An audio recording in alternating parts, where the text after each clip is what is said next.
Hey, it's Mike from Savvy Nomad. In today's video, we are going to discuss one of the most dangerous acronyms in the US tax system for expats. And of course, we are talking about FBAR. Officially, it stands for Foreign Bank Account Report. Unofficially, we think it should stand for F'd Beyond All Repair. In case you haven't heard the news, a retired expat couple living in New Zealand is now facing a $3.6 million penalty for failing to report their foreign bank accounts. In this video, we are going to explain what is happening in this case and how you can avoid these penalties so you don't end up losing your entire retirement savings. Let's dive in.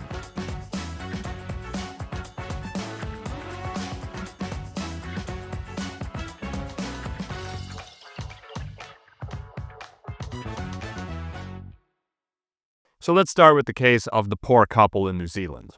The U.S. Justice Department is suing them for $3.6 million on behalf of the Treasury Department, alleging that they failed to report their foreign bank accounts over a multi-year period. Now, keep in mind, these people are retirees, right? They're probably in their late 70s or early 80s, and this wasn't some hidden fortune. It was normal retirement savings that came from salaries and inheritance earned outside the United States.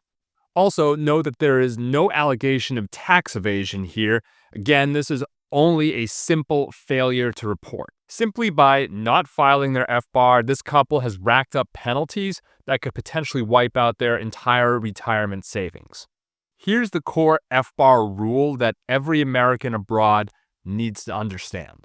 If the combined total of all your non-US financial accounts exceeds $10,000 at any point during the year, even for a single day, you are legally required to file an FBAR using FinCEN Form 114. This threshold applies to the combined maximum balance across all foreign accounts, not per account and not based on averages. Now, that $10,000 threshold, it's remained unchanged since the 1970s, despite 5 decades of inflation.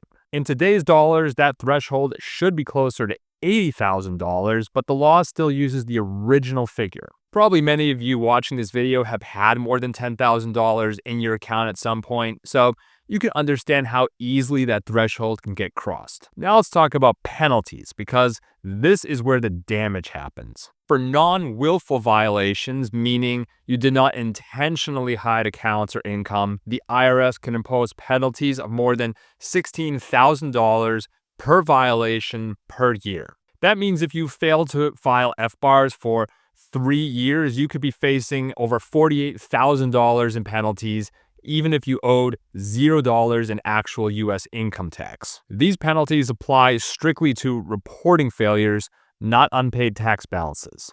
Now, for willful violations, which the government defines very broadly, these penalties become much more severe. The IRS can assess the greater of $165,000 or 50% of the account balance per year. Now, that 50% penalty applies annually, so over multiple years, this can exceed the total value of the account itself. So, for example, somebody with a $200,000 foreign account that they never reported could theoretically face a 6-figure penalty simply for not filing that FBAR. This is exactly how you end up with cases like the retired New Zealand couple facing $3.6 million in cumulative FBAR penalties.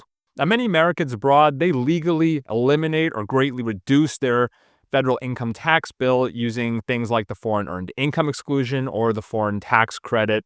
You can follow all income tax rules perfectly and still face massive fines if FBARs are missing. That's the disconnect that catches so many people off guard. A lot of expats, they erroneously or maybe arrogantly believe that living overseas protects them from enforcement, but that is completely wrong. Under FATCA, foreign banks report U.S. account holders to tax authorities, and that information is shared with the IRS.